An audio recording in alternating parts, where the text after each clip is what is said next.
क्या तिजारती मुआहिदों पर पाबंदियों का खतरा हो सकता है?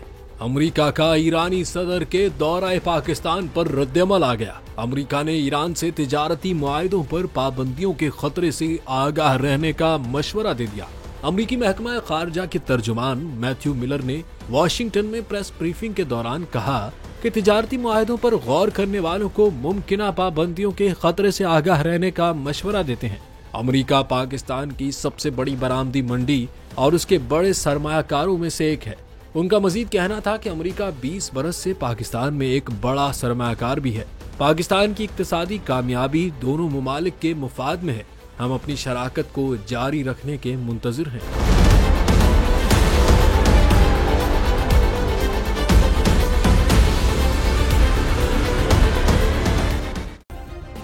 सब्सक्राइब करें और बेल दबाएं ताकि कोई खबर रह न जाए।